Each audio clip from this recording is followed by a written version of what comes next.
On the night of November 7th, 1860, a 51-year-old American politician walked inside of his modest two-story home in Springfield, Illinois.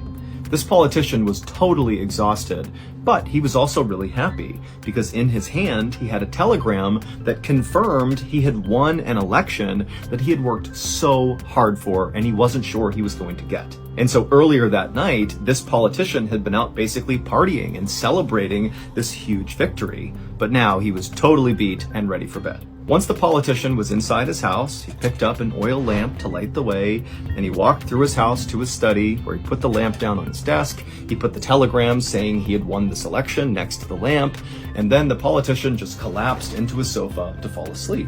But before he closed his eyes, this politician looked over at a mirror on the wall, and what he saw in the mirror made him gasp, and he sat upright and looked at it like he couldn't believe what he was seeing. In this mirror, this politician was seeing his own face, reflected as it should be, but then next to it was another face, and it was not his. It kind of looked like him, but it actually looked more like a corpse, like a dead person was looking out at him from this mirror. And so the politician, he stood up and began walking over to the mirror to get a closer look, but as he got closer, the dead person's face disappeared, and all was left was his own reflection.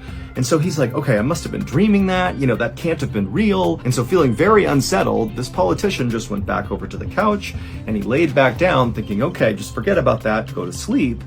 But again, he glanced over at the mirror, and now that he was laying down again, he saw the two faces again, his own and this dead person's face. And at this point, he stood up and rushed out of the room into his bedroom where his wife was. Now, his wife was a very devoted spiritualist, and so the politician thought maybe he could tell her about what he saw in the mirror, and she could interpret it and tell him what it meant.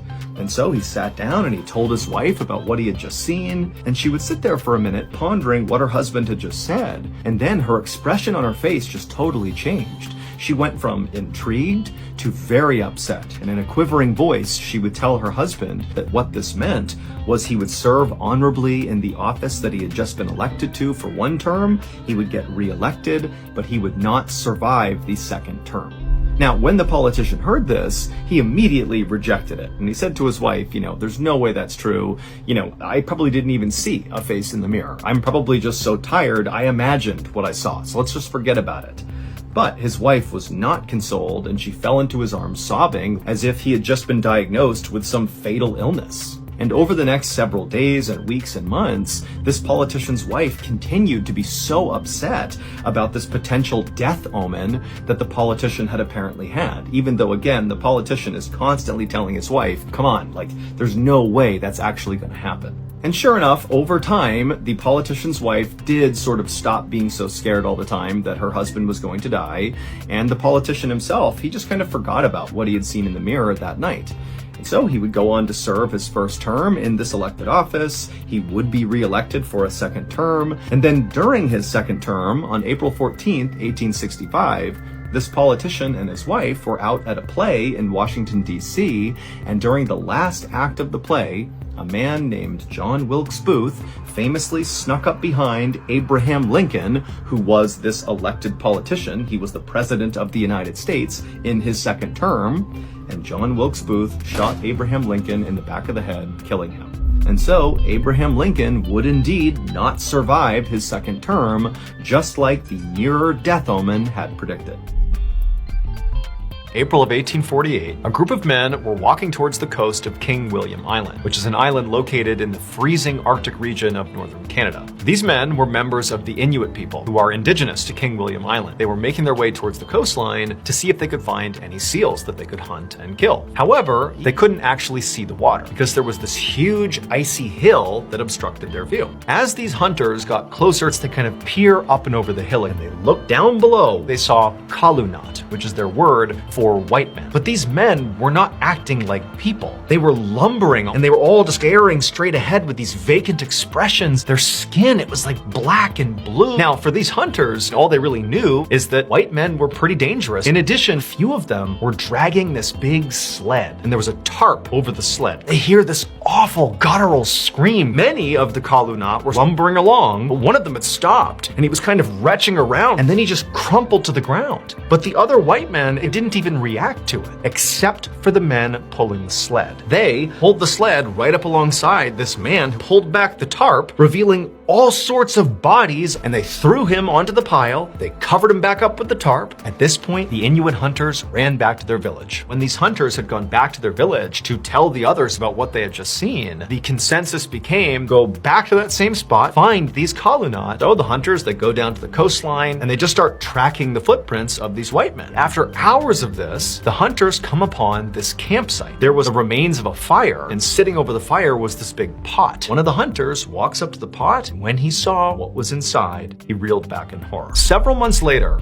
that same group of Inuit hunters had hiked until they saw this big wooden ship. Their plan was to break into the ship and raid it, because just recently they came across this mass gravesite, 30 plus white men all dead in the snow. Once they got on board the ship, they quickly realized the ship was in pristine condition. Just off the kitchen, in their pantry, was this massive food storage room full of food. The reason for this would not fully make sense for another 130 years. It was in the 1980s when researchers began to analyze the remains. Those men were explorers who had been sent out to the Arctic by the British government. What these explorers didn't know is that their canned food had become tainted with lead. They were slowly poisoning themselves, and one of the side effects, in addition to feeling nauseous and horribly sick, is it drives you crazy. All these men decide to abandon their ship to forage for food. They found death and misery. That sled they were dragging along, it was like their mobile refrigeration unit. The reason those hunters were so horrified when they looked inside of that pot was clearly a human skull, and that skull had been cracked open as if it had been scooping in, eating this person's brain. Bones of the crew members are still being found on King William Island. In 1990, 31-year-old John O'Brien was a landscaper in a town just outside of Chicago, Illinois. In January of that year, he and his friend David decided to book a trip to the very sunny Caribbean islands of Trinidad and Tobago. They left for their trip just a couple of days later, and the hotel they were staying in was right near the airport in Trinidad. The day before, they were supposed to fly back to Chicago. John began complaining of some unnamed health issue, which has not been made public, so we don't know what it is. He went to some store in town to look for a specific medication, but nobody had this medication. But eventually, David decided that John was okay enough that they did not need to call a hospital, and the two men decided to just go to bed. But about an hour to maybe an hour and a half after David had fallen asleep, he wakes up to some man standing next to his bed, choking him, and he manages to push them off of him, and then this guy grabs the lamp next to him and smashes David with it, and this guy jumps on top of him, and the two men are fighting, but eventually David manages to overpower this guy, and he kicks him off. He realizes this guy is John, and John is completely naked, and John just runs out of the hotel room. He ends up running down the hall, he goes down the stairs, he runs past the front desk, out the front doors of the hotel, and just takes off running. And so John runs for several minutes until he reaches the airport. Between him and the main building of this airport is this huge concrete wall, but John runs up to this wall and manages to climb up and over the wall. And where he landed on the other side was right next to this security guard shack. The 4 security guards that are in this shack, they charge out to apprehend him, but he managed to overpower all 4 of them, and he stole their 4-wheel drive vehicle, and he heads out onto the tarmac. There were several planes that were moving into position for takeoff. One of those planes was this huge British Airways jet airliner passenger plane that was actually the next to take off, and John just drives directly into this plane. But the vehicle he was driving, it was not tall enough to actually strike the main body of this plane. He basically got wedged underneath one of the wings. The security guards would see John, he stands up, and John reaches up and starts rubbing his hand on the underside of the plane, which had been damaged from running into it, and there was oil leaking off, and John began rubbing this oil around and then dabbing it into his big wound on his shoulder. John leapt out of the wrecked 4-wheel drive vehicle and then just took off running. They managed to lose sight of John when all of a sudden somebody notices John about 300 feet away on the other side of the plane. He comes out from behind a building, and when he reaches the plane, he stops for a second, looks up at the engine of this airplane that's still spinning, and John jumps into the engine, and instantaneously John ceases to exist. No one knows for sure what actually caused John's rampage, although it's assumed it had to do with whatever this unnamed health issue was. Ultimately, his death was ruled a Russian ambassador Andrei Karlov was ushered into a famous art museum in Turkey. There, Andrei was going to deliver a speech at the opening of an exhibition of Turkish photography that featured the Russian countryside. His appearance there was following several days of protests by Turks against Russian involvement in the Syrian civil war. Andrei was there to ease the strain in Turkish-Russian relations. Andrei looked down at the podium at his notes, and then he looked up at the room that was filled with journalists and dignitaries, and he composed himself, he cleared his voice, and he began to speak. Behind him, Mevlut, the bodyguard, opened his jacket slightly and continued staring at the back of Andrei's head. And then in one swift motion, he drew a pistol and fired 3 shots into the ambassador's back. And then when the ambassador fell to the ground, Mevlut moved on top of him and fired 4 more shots, killing him. Guests started screaming and running for cover. Meanwhile, Mevlut pointed his finger into the sky and yelled, "Do not forget Aleppo, do not forget Syria." And then he began walking around the exhibit, smashing the pictures on the wall before Turkish security forces showed up. There was a gunfight and Mevlut was killed. Mevlut was not a part of Andrei Karlov's security detail. He was actually off duty, but had used his police credentials to get into the exhibit hall. His exact motive for the assassination is unclear. Some think it was revenge for Russia's targeting of rebel-held areas in Aleppo. Others say the shooting was designed to disrupt warming relations between Turkey and Russia. Regardless of why it happened, what the world remembers from this event is the award-winning photograph that was taken of Mevlut immediately after he committed the attack. There is still some debate about what exactly happened in this story that I'm about to share with you, and so for transparency, I am going to rely on the narrative that was presented in court by the defendant. On the afternoon of December 3rd, 2012, a freelance photographer working for the New York Post newspaper named Umar Abbasi was walking down the stairs of the 49th Street subway station in New York City and was now standing out on the actual train platform. At some point, he did pass 2 people that were engaged in a pretty heated conversation. He starts to notice that those 2 men are now straight up yelling at each other. And so these 2 guys are about 100 to 125 feet away from him when all of a sudden he hears a scream coming from the left side of the platform. He saw a woman pointing down at the train tracks, and he sees there is now a man, one of the 2 men who had been fighting, laying face down on the train tracks. He looks up down the tunnel where the train would come out of, and he sees the headlights of the train. It is now coming into the station. And so Umar starts running down the platform to try to get to this man to pull him out of the tracks. The man down on the tracks tries to stand up, and Umar sees he's really struggling to stand, and he tries to pull himself up and out of the tracks, but he doesn't have the strength or the coordination. He sees that this guy down on the tracks is not going to be able to get out of there before the train hits him. And so Umar finally comes to a stop, and he watches as this man down on the tracks just turns and faces the train. And then seconds later, the train, although it did try to stop, impacted this man and killed him instantly. The man's name was Kaisa Khan, and he was 58 years old. When the police finally showed up, they arrested the other man who Han had been fighting with. He was a 30-year-old named Naeem Davis, and Davis would actually tell police that he had pushed him onto the tracks, but it was in self-defense. However, that self-defense story didn't stop him from being charged with murder. The media and the public at large had already come to the conclusion that Davis was guilty, and this was due in large part to a particular picture. As Umar was running down the platform, Umar was also taking dozens and dozens of pictures, and those pictures were of Han right before he was struck by the train. He gave them to his employer, the New York Post newspaper, and the day after the incident, they ran on the front page a picture of Han right before he's about to be killed with the headline, "Doomed." Nobody could believe that Davis was anything other than a cold-blooded killer. Nearly 5 years later, when Davis did finally get his trial, he was acquitted of all charges because it turned out Han was very drunk and had picked a fight with Davis, and Davis was filmed on more than one occasion trying to get Han to leave him alone. After Han began making death threats and then grabbed Davis's shoulder, Davis turned around and pushed him, and Han, being drunk, stumbled and fell backwards onto the tracks and then was ultimately killed. Here is the infamous photo of Han on the cover of the New York Post newspaper. Sheep are known to be docile, compliant, and easily influenced.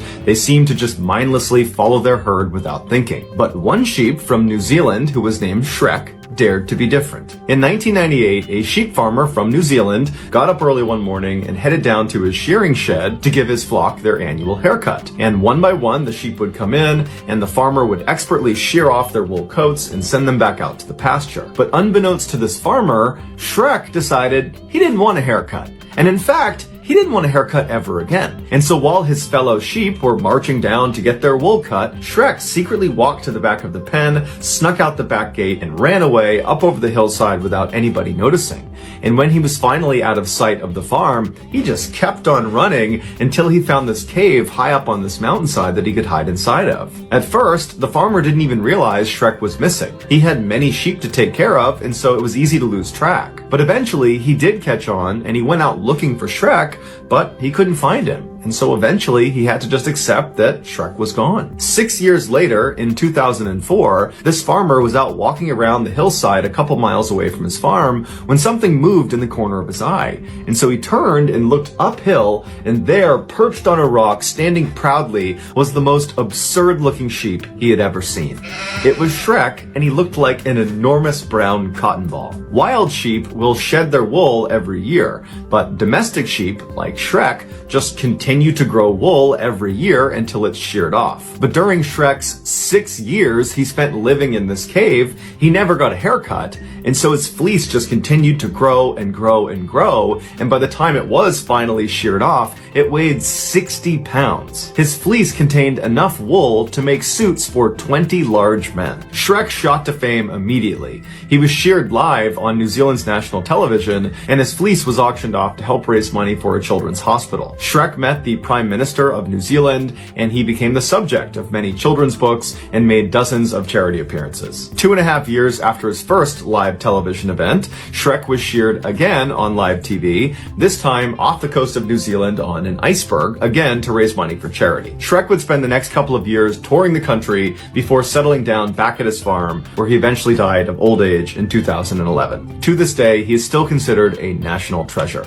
Around 5 p.m. on Sunday, August 15th, 1971, a 23-year-old man named Michael was sitting inside of his living room in rural Ontario, Canada. Michael was flipping through a photo album that showed pictures of him scuba diving and mountain biking and doing all these really high adrenaline activities. He hears a knock on the door, and there's this police officer who's totally frantic, and he tells Michael, "Hey, so we had this guy who was swimming in a lake nearby, and he went missing. He's been gone for over an hour now. We don't know where he is, and we were asking around, does anybody have any scuba diving equipment or experience, because we need to get in there and look for this guy in the lake." And everybody said, "You're the guy. You have scuba equipment, and maybe you might be able to lend it to us." And so Michael just kind of instinctively said, "I'm not just going to give you the equipment because I feel like I'm setting you up for failure here. What if I come with you? I'll put the equipment on and I'll go look for this guy." About 30 minutes later, Michael and the police officer pull into this parking lot. They can see down below is this big lake, and then to the left of the lake is a big dam, and then beyond that, over to the left side of that, is a river. And so where the swimmer had gone missing was in the lake portion. And then he and the officer took off running through the trees down to the lake, and he saw there were all these police officers and park employees. And once he had donned his equipment, Michael stood up and he saw there was this little ripple sort of right in the middle of the lake. And so Michael points out the ripple to the other officer he was with, and he said, "Okay, I'm gonna go in there and start searching right there." Put on his mask and went under the water. About 15 minutes later, the police officer who had originally gone and gotten Michael, he was still just standing on the lake shore waiting for Michael to give some sort of report. One of the volunteer searchers comes bombing along the shore from up near the dam and said, "Hey, you gotta come with me. We found something over there in the river." He goes to the dam, he goes to the riverside, expecting to see the missing swimmer. He realizes there has been a terrible mistake. 2 hours earlier, when this missing swimmer first went missing, a park employee had been really motivated to try to help with the search. So without really telling anybody, they ran into the control room of the dam, and in there, they turned a valve. And this particular valve opened up a pipe that spanned from the lake back through to the river. Water from the lake would go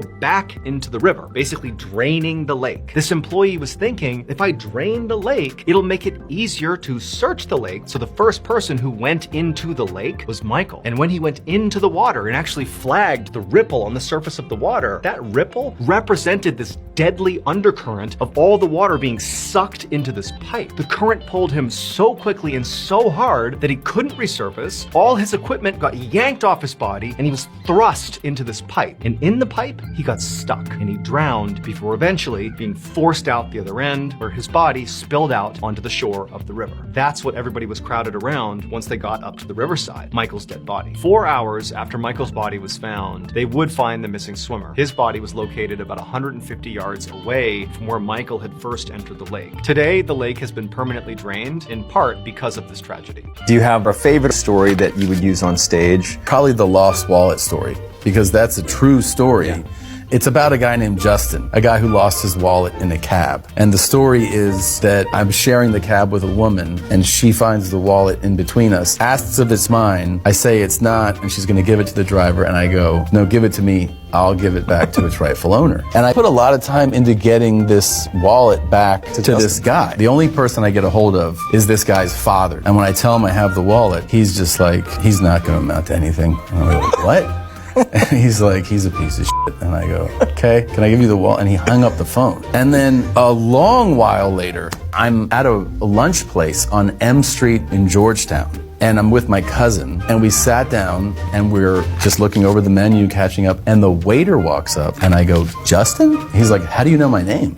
And I go, dude, I have your wallet. And he's like, do you have it on you? I go, I don't walk around with your fucking wallet. No, I have my wallet, but I actually have your wallet. And he was like, oh, cool. You wanted something to drink? And I'm like, that's all you're gonna say about this, dude? Around lunchtime on August 25th, 2012, a young woman named Grace was standing in a public restroom in front of the mirror in southern Iceland, applying makeup. Grace was in the middle of a solo bus trip across Iceland. Every day around noon, the tour bus she was on would make a pit stop for lunch, and today they were at Eldkau, which is the largest volcanic canyon in the world. So Grace finished putting on her eyeliner and put her hair up in a high ponytail, and then she changed her shirt, stuffing her old one back into her backpack. Grace got onto the bus, the driver stood up and announced to the bus that it was time to leave. But before they left, he did a head count, just to make sure nobody got left behind. The driver just announced to Grace and all the other people on the bus that they couldn't go anywhere because somebody from their tour group was missing. The driver called the police. This area, Eldkau, is very deep and it has steep walls on either side. And so if somebody was exploring this area on their own and somehow got lost in the process, this could become a very dangerous place for them very quickly. The police immediately sent out a search and rescue party. The first thing they did was interview the remaining tour group members. Some of the tour group members recalled seeing this young woman of Asian descent who was wearing dark clothes and was carrying a light-colored bag who had left the bus at the beginning of lunch and had not returned. Now, Grace had not personally seen this young woman, but she, like basically everybody else on the tour, immediately volunteered to help with the search. After a few hours with no luck, officials sent in more rescuers and a helicopter. But despite this enormous effort, there still was no sign of the missing tourist. Finally, at around 3 a.m., Grace returned to the bus to get some sleep.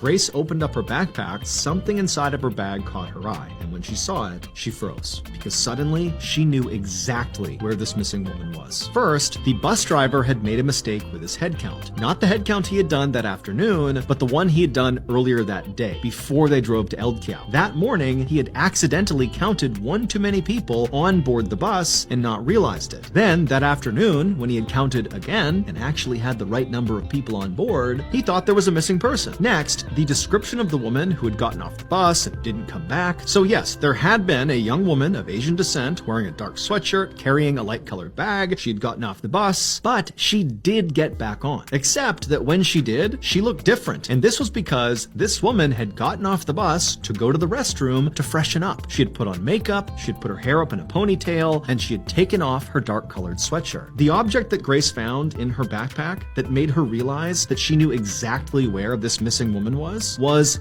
her dark-colored sweatshirt inside of her light-colored backpack. And it was at that exact moment that Grace knew. The person that she had spent the last 15 hours searching for was herself. Late on the morning of June 27th, 1957, a 25-year-old Austrian mountain climber named Kurt Diemberger plunged his ice axe into the deep snow ahead of him and then used the axe to pull himself up and over a big ice clump. Kurt and his climbing partner, a 32-year-old man named Herman Buell, were climbing one of the tallest mountains in the world called Chogalisa, which is located in northern Pakistan. And they were doing this climb all alone, and they had virtually no safety equipment. Anybody who climbed Chogalisa did so with Sherpas and guides and oxygen masks, but Kurt and Herman felt like, that takes all the fun out of mountain climbing. If they successfully climbed Chogalisa with no safety equipment, that would be a new world record. And when they began their journey a few days earlier, it had still felt like a great idea because the weather forecast was perfect. However, earlier that morning, Kurt noticed off to the south was a kind of ominous dark cloud making its way toward them. Storms have been killing mountain climbers basically for as long as mountain climbing has been a thing. And so they had to make a choice. Abort the mission now, go back to camp, or they could risk it and just try to speed their way up to the summit. And because Kurt and Herman were actually within about 1,000 feet to the summit, they decided, you know what, let's just risk it. And so Kurt and Herman just kept moving up that mountain. When they got about maybe 500 feet away from the summit, something changed. Kurt suddenly realized he couldn't see the mountain in front of him. That dark cloud had caught up to them. He could hear Herman desperately screaming up to him, "Hey, we've got to turn around right now!" As fast as they could, they began going down the mountain, but right at that moment, the ground underneath Kurt began to vibrate. And then suddenly Kurt felt that feeling in your stomach that you're falling because the ground underneath him just gave way. It was an avalanche. Kurt, he just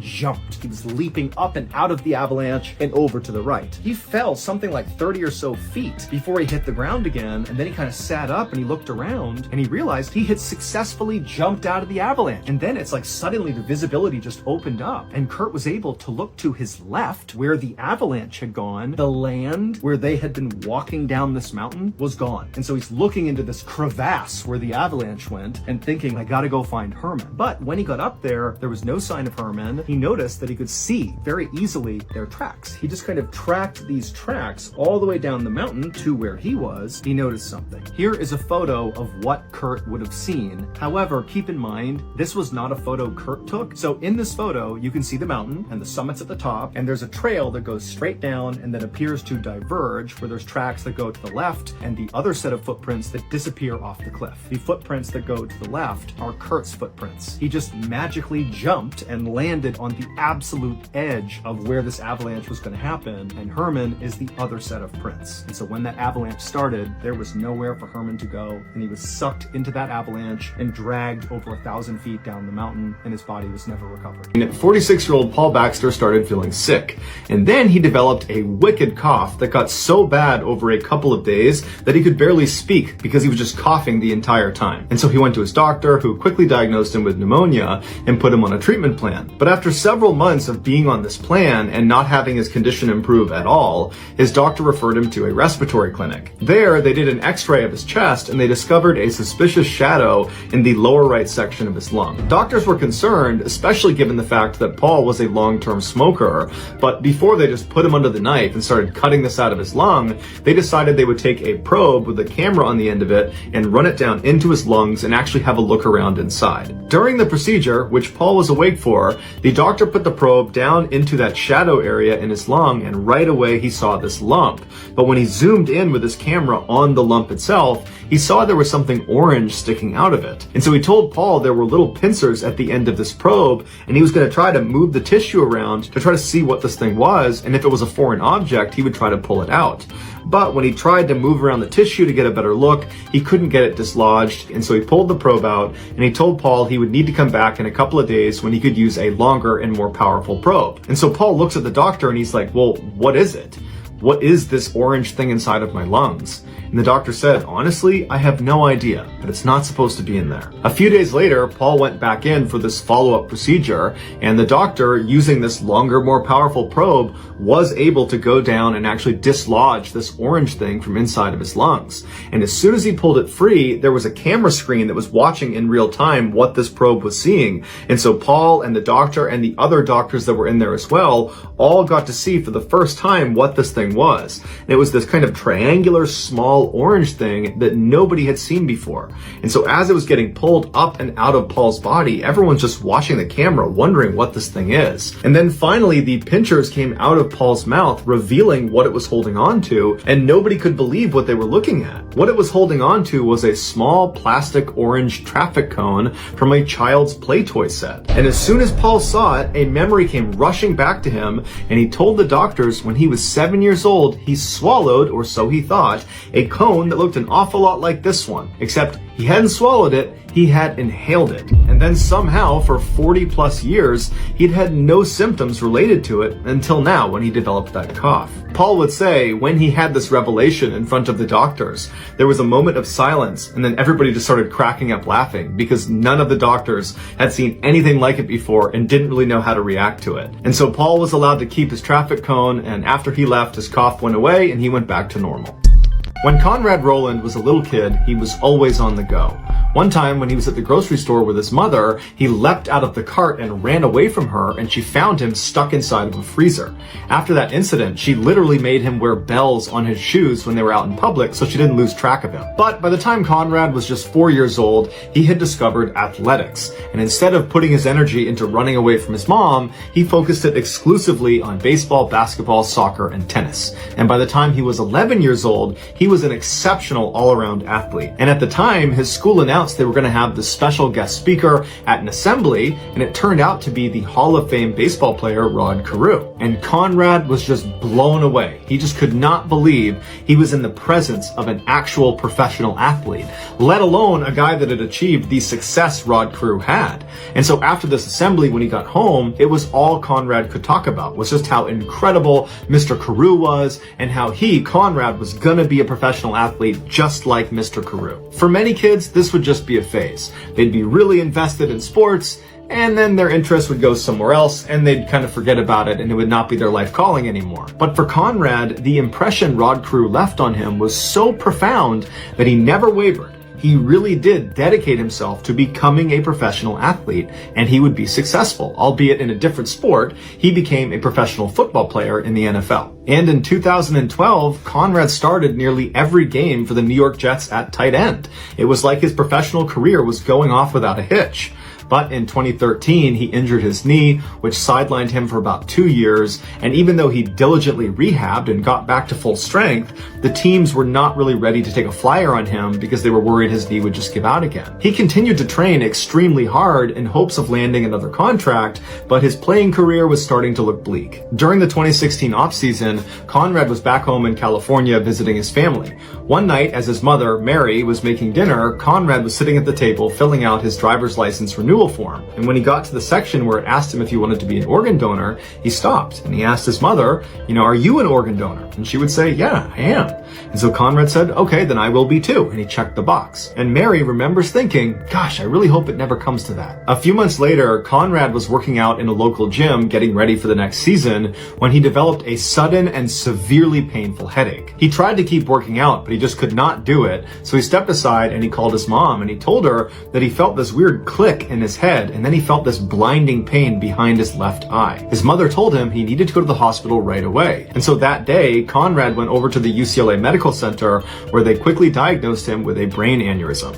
A brain aneurysm is the bulging or ballooning of a blood vessel in the brain. If the aneurysm bursts, it's fatal about 50% of the time. And for the people who survive a ruptured aneurysm, most likely they will suffer from significant neurological deficits. After his diagnosis, Conrad remained positive and assured his family he was going to kick this thing's butt. But on December 12th, just 4 days after he was admitted, Conrad's aneurysm burst and he never regained consciousness. Because Conrad was an organ donor, the doctors kept his body on life support, and they called the recipients at the top of the donor lists. One of them was a man in his 70s who a year earlier had suffered a massive heart attack and desperately needed a new heart. When he and his wife got the call, they were shaking. They couldn't believe it. His life was about to be saved. They already lived right near Los Angeles, so they hopped in their car and they sped to the UCLA Medical Center, and shortly thereafter, news out of the operating room was the transplant had been a success. The man Conrad's heart had just saved was none other than Baseball Hall of Famer Rod Carew, Conrad's childhood hero that had pushed him to become a professional athlete. At first, the families had no idea, but eventually this incredible link was discovered, and immediately the two families bonded. Today, because Conrad's family only lives 12 miles away from Rod Carew and his family, Conrad's mother was given a standing invitation by the Carews to stop by anytime she wanted to listen to her son's heart. September of 1985, the Nevado del Ruiz volcano in Colombia was starting to show signs of significant activity. And unfortunately, just a couple of months later, on November 13th, 1985, the volcano would erupt, and it would create a massive mudslide that would just devastate Amero. Photojournalist Frank Fournier arrived in Colombia 2 days after this eruption with the intent to photograph the ground rescue that was going on inside of Amero. He was really shocked to see just how completely destroyed this town was and how totally ineffective the rescue efforts were. It wasn't really clear who was helping who. There were people literally dying all over the place. It just seemed crazy that this was not being handled better. Amid this chaos, a farmer approached Frank and told him he needed to come over and try to help this girl who was trapped under a house. And clinging to a branch is this 13-year-old girl named Omaira Sanchez that's been trapped up to her neck in water. She's pinned by something in the water, but she's been there for 60 hours. Frank felt totally helpless. It would turn out that her foot was pinned under a brick door, and her aunt, who had passed away and was trapped under the rubble, had grabbed her ankle and had died that way. So it was like a death grip on her ankle. And so, not knowing what to do, Frank just did what he knew how to do, which was take pictures. And he knelt down and he took this picture of Omaira.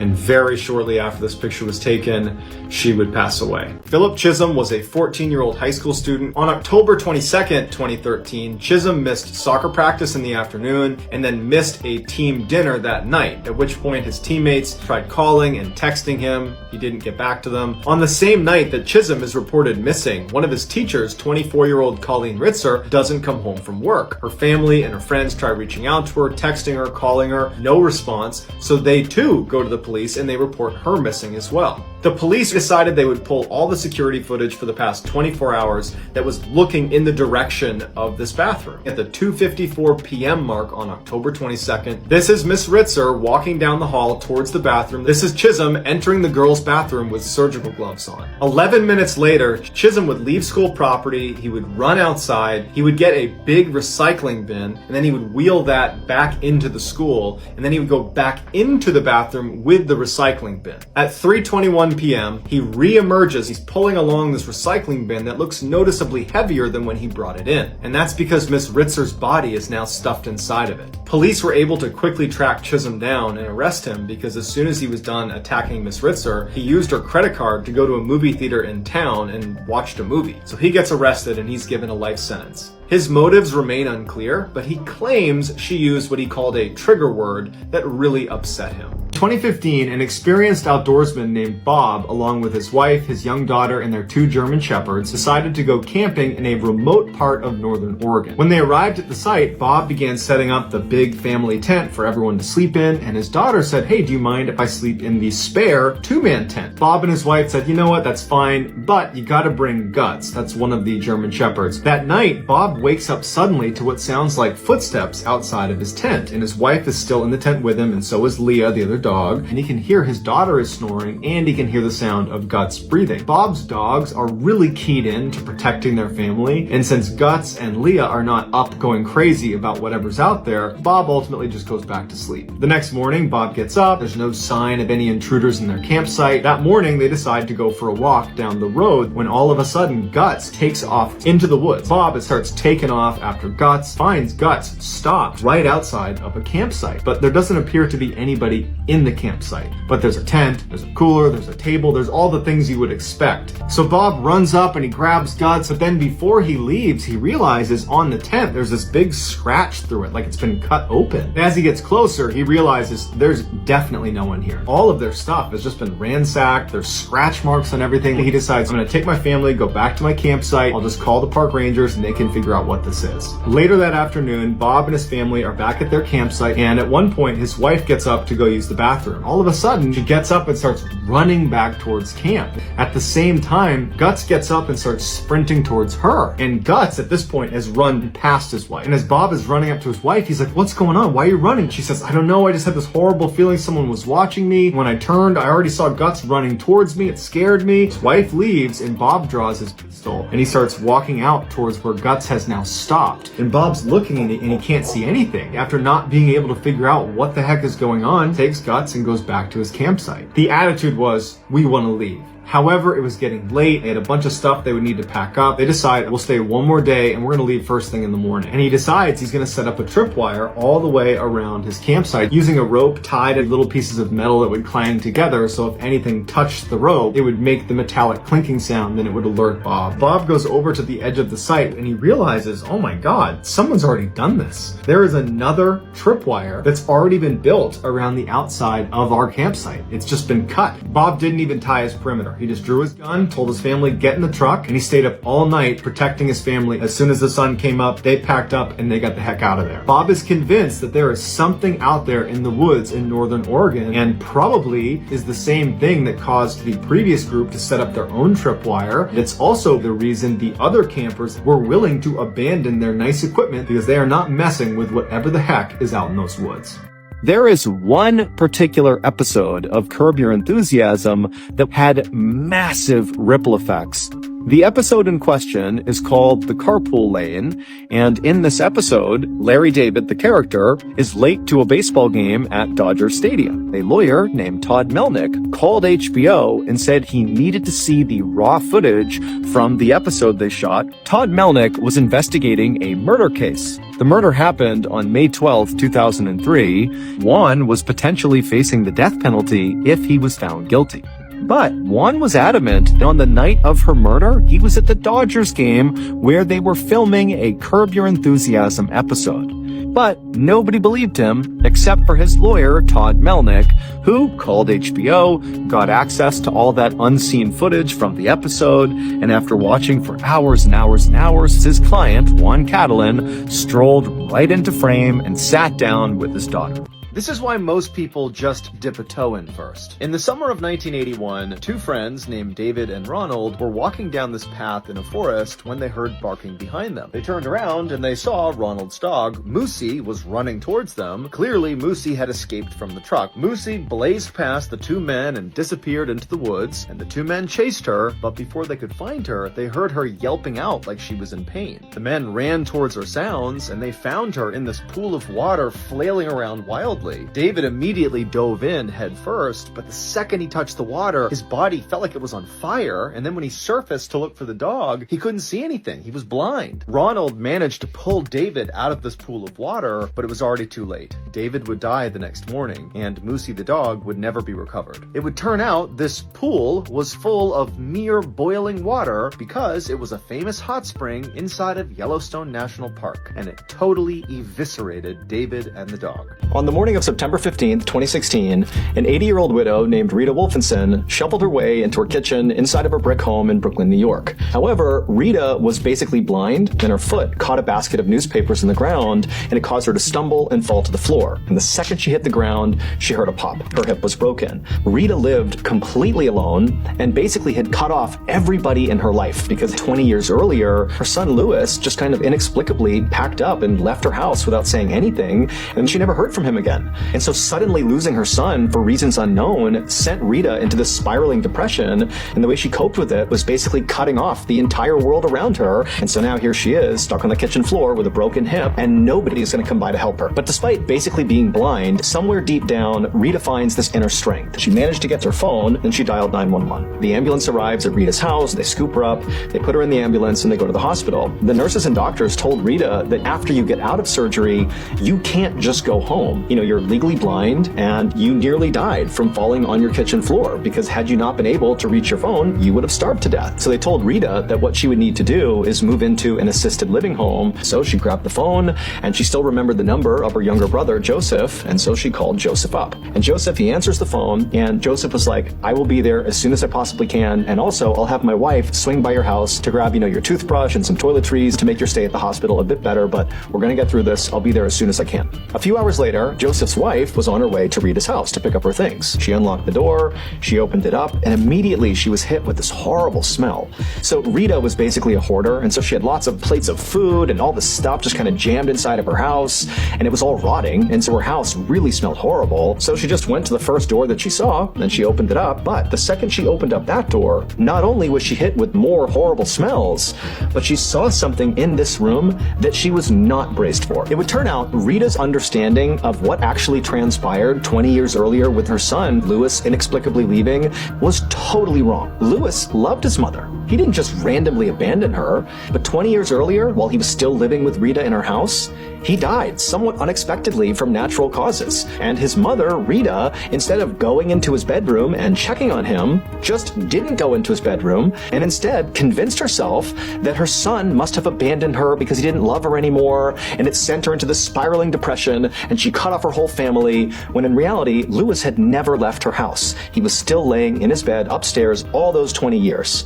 And so when Joseph's wife went into Rita's house, what she saw was Louis's skeleton, still wearing a shirt and pants, laying in his bed. So in a very bizarre and morbid way, it was this discovery by Joseph's wife that would ultimately bring Rita back together again with her family. In 2012, a 22-year-old woman named Simone was living in a small winemaking village called Rüdesheim am Rhein, which is located in southwestern Germany. Some of Simone's fondest memories of her childhood were of her time spent at summer camp. But when Simone became a teenager, she decided she would volunteer and be a camp counselor. And so every summer since that first time volunteering, Simone had gone back and volunteered again. So in mid-July of that year, Simone packed up her things and she headed off to the forest. The 200 plus kids that were attending the camp, they would get dropped off in the mornings each day by their parents, and then in the late afternoon, their parents would come back and pick them up. However, the 30 plus counselors, they would just stay at the camp for the full 2 weeks. They would just sleep in tents out in the forest. After all the kids went home for the night, all of the counselors would finish up all of their duties and then rush off into the forest where their tents were and where there was a fire pit, and they would have some beers and wine. So that July in 2012, after all the kids had been picked up by their parents, Simone and the other counselors headed off into the woods to enjoy their first night hanging out together. But pretty quickly, people started to fade and get tired, and so people very gradually began retiring to their tents. That night, it was so hot, and so she decides she's just going to sleep out in the open, and she sees there are several other counselors who have done the same thing. Eventually, she would fall asleep. She would immediately be thrust into one of the most visceral and intense nightmares. In her dream, she opens her eyes and she looks out in front of her, and it's this desert city, and there are hundreds of people just standing there looking up at her. And then she notices on her left and on her right are these two men, and then she feels this shooting pain in the top of her head. The man who was standing on her right, he was holding a crown of thorns, and now he, along with the guy on the other side of her, were working together to press this crown of thorns into her head. The pain became so blinding, so awful, that it woke her up. And she reached for her head. She's realizing her head is wet and it hurts. It's a throbbing, intense pain all over her head. And she sees something is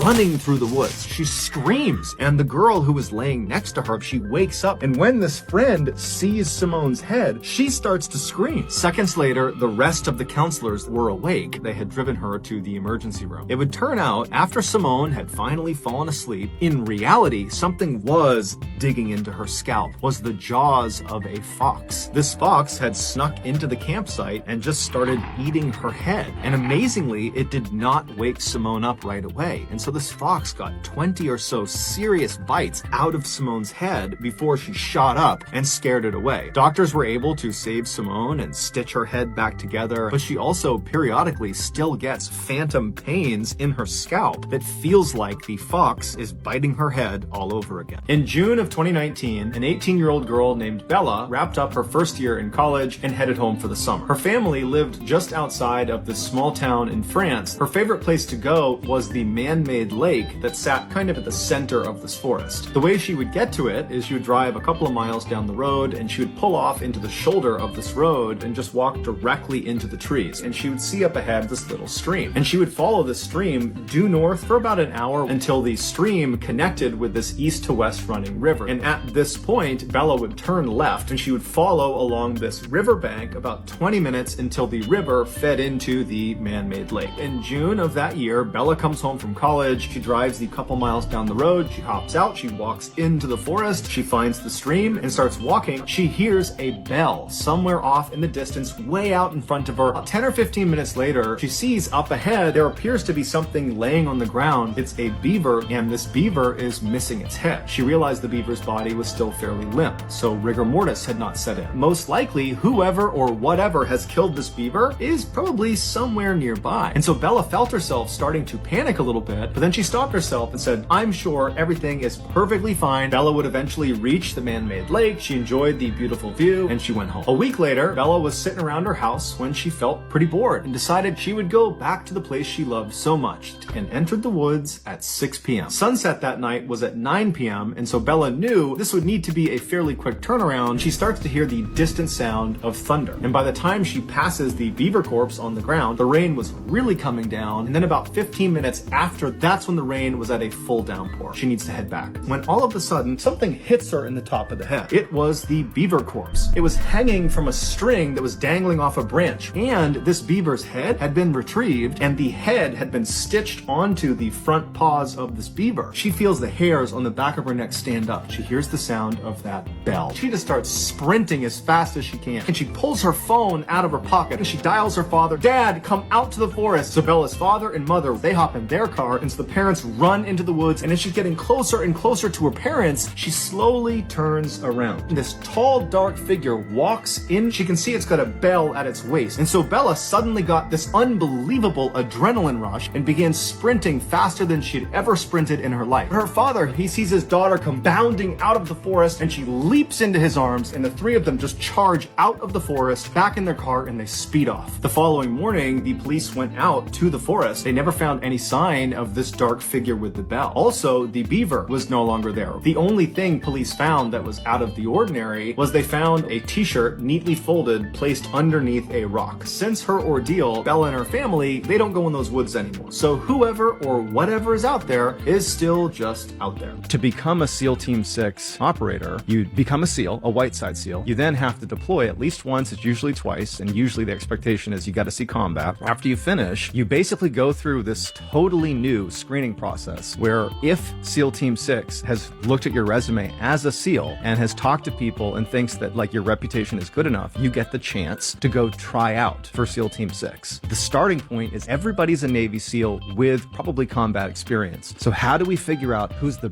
best SEALs amongst the SEALs? It's grueling. Guys get like these horrible injuries. It's like a year of training and like a handful of these SEALs make it through. So it's like 50 guys start, it'll be like 10 get through, and like barely. It's like brutal. The president isn't calling SEAL Team 2 to be like, go get bin Laden. The president is calling SEAL Team 6 to do these tier 1 operations, like the most sensitive that are no-fail missions. I was never a part of it, didn't screen for it. This is only what I know, knowing people over there and sort of knowing the process. Apparently, the guys that have made it through, it is arguably like 10 times harder than anything you did to become a SEAL. There's just something different about some of these guys that go to SEAL Team 6. Those guys, you know who they are from the start.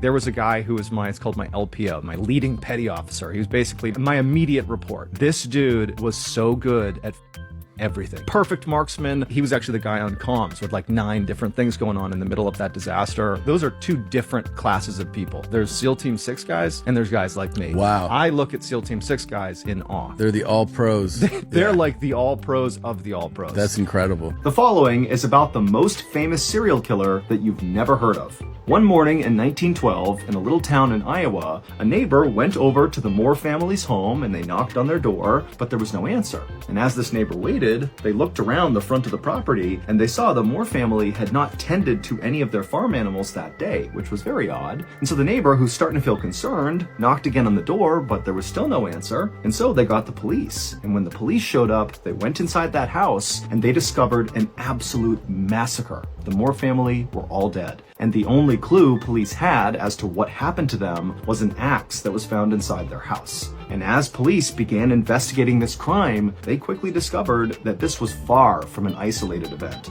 To hear this full story, listen to the latest episode of the Bedtime Stories podcast called The Man on the Train. Make sure you follow the Bedtime Stories podcast wherever you listen to podcasts to get more chilling stories just like this one. There are many totally terrifying stories that have come from Native American folklore, but none are quite as unsettling as the story of the Wendigo. According to the Ojibwe people, the Wendigo is this huge 12-foot tall, slightly emaciated, gray-looking humanoid creature that's constantly roaming the earth searching for food because it's always hungry. And what does it eat?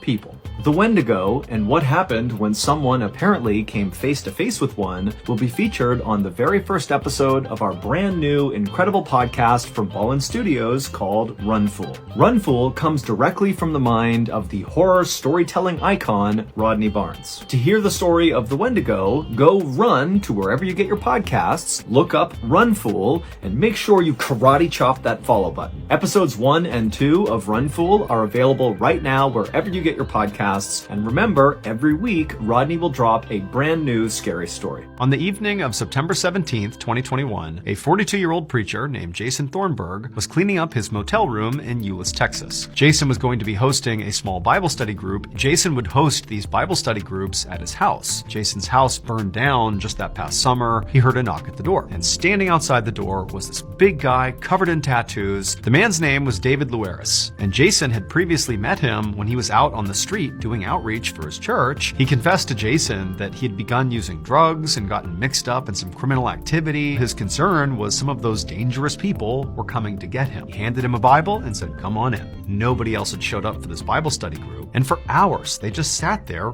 reading the Bible, and David looked at Jason and begged him to please let him stay in this room overnight. Jason felt a little uneasy, but after looking again at David and seeing how desperate he was, Jason said, "Okay," and just began reading some more from the Bible for a couple more hours. But eventually, they said goodnight, they each climbed into their beds, and they closed their eyes and fell asleep. For the next 5 days, Jason's motel room remained mostly closed, and the only thing anybody heard coming from his room was gospel music, and it was being played at a very high volume. These 2 other people entered Jason's motel room and didn't leave either. On the 5th day, the morning of September 22nd, a single person walked out of Jason's motel room, and they were wearing a full-body hazmat suit and carrying some sort of luggage. 45 minutes later, about 25 miles away from that motel, the Fort Worth Fire Department got a call about this raging dumpster fire in a residential neighborhood. Firefighters quickly got to the scene, and after it was gone, they walked up to the smoky dumpster and looked inside just to get a look at what was burning. It would turn out David was right when he said he was in danger. Jason waited until David was asleep, and then Jason got up, got a knife, and then slit David's throat. Then he cut David's heart out and ate it, because Jason the preacher really actually believed that human sacrifice was the best and purest way to serve God. Over the course of the next 5 days after killing David, Jason would remain in his motel room, blasting gospel music. He would basically lure those 2 women into his room. They too would be sacrificed. The person who exited the motel room in the full hazmat suit was Jason. He brought those body parts to that dumpster in that residential neighborhood and lit them on fire. Jason was arrested, and while he was awaiting trial, he confessed that David and the 2 women were not actually his first victims. He said that just a few years earlier, he had sacrificed his girlfriend, and that house fire was set by Jason himself. He had sacrificed his roommate and needed to get rid of the evidence. Law enforcement was only able to show that Jason killed those 5 people. There could have been more. Jason was found guilty of capital murder and sentenced to death. He is currently on death row in Texas. December 29, 1986, a California Highway Patrol officer named Craig Pyre drove his cruiser down Interstate 15 in San Diego, California. With him was an NBC News reporter filming a segment about highway travel safety that was set to air later that night. At around 4 a.m. the previous morning, a 20-year-old college student named Kara Knott had been found strangled to death in a creek right near the Mercy Road exit. And so as Officer Pyre passed by the Mercy Road exit and continued down Interstate 15, as they filmed, he began talking about the basics of highway travel safety. Anything could happen. Being a female, you could be raped, robbed if you're a male, all the way to where you could be killed. As this particular segment was filmed, Officer Pyre was looking ahead, and he noticed there was a car pulled over on the shoulder of the highway with its hazards on. So he turned to the news crew and basically said, "Look, here's a chance for us to actually show what to do in case your car breaks down on the highway." Officer Pyre walked over to the passenger side door of this car and asked him to explain what happened to your car. The driver said he had run out of gas and then gotten stranded on the side of the road. And then he had left his car and walked to a gas station to get a gas can. And all the way back, he put the gas into his car, but his car still wouldn't start. This driver is doing basically exactly what he shouldn't be doing, according to the safety tips Officer Pyre had given. And so on camera, he basically says to this guy, "Do you understand how dangerous it is to have left your car like that and walked alone on this highway?" And the driver just kind of looked at him and shrugged like, yeah, I guess so. After that, Officer Pyre and the news crew wrapped up filming. They told him what time to expect his segment to air on NBC that night. And when Officer Pyre's actual segment aired on TV, there were a few people, when they watched this clip, that noticed something very specific. And within an hour of this clip airing on TV, those few people were calling the police in droves to tell them, we know what happened to Kara Knott. It would turn out all the clues the police needed to solve the Kara Knott murder case were right there in that 1.5 minute long video. Because what happened to Kara had almost happened to over 24 other women in San Diego. The other 24 women who encountered the same person, the killer. They were terrorized and tortured and held hostage for a couple of hours, but eventually were let go. But Kara wasn't. During her encounter, at some point, the killer clubbed her over the head and then strangled her to death with a rope. Now, the killer, at first, had gotten away with this until they were featured on that 1.5 minute long video. And some of those women who had survived their attack, they're watching the segment, and suddenly their attacker is on TV. And so put that all together and they thought, boom, that's the person who killed Kara Knott. And sure enough, the police would follow up on these tips and they would confirm that the man in the video was Kara's killer. And Kara's killer was none other than Officer Craig Pyre. Officer Pyre was found guilty of murder and sentenced to 25 years to life in prison. In 2007, a woman living right near a prison in California got home late one night and went right to bed. Around midnight, she woke up to footsteps on her first floor, assumed it was her roommate, so she goes downstairs to say hi. She yells out to her roommate, who doesn't say anything, and then in walks this giant man who she doesn't recognize. She runs upstairs, jumps in her closet into the crawl space, and hides. As she's helplessly tucked away in this little crawl space, trying not to make any sound, all she hears is this giant man sprinting around her house, running into walls, flipping furniture and screaming in frustration because he can't find her. Finally, after several hours, she slowly opens the crawl space back up, crawls out and gets her phone off the nightstand and calls police. As she's telling the police her story, she describes the person who had broken in and they stop her and say, ma'am, go back in the crawl space and stay there. We'll be there as soon as we can. It turned out a 6'11" convicted murderer had escaped the prison and was still on the loose.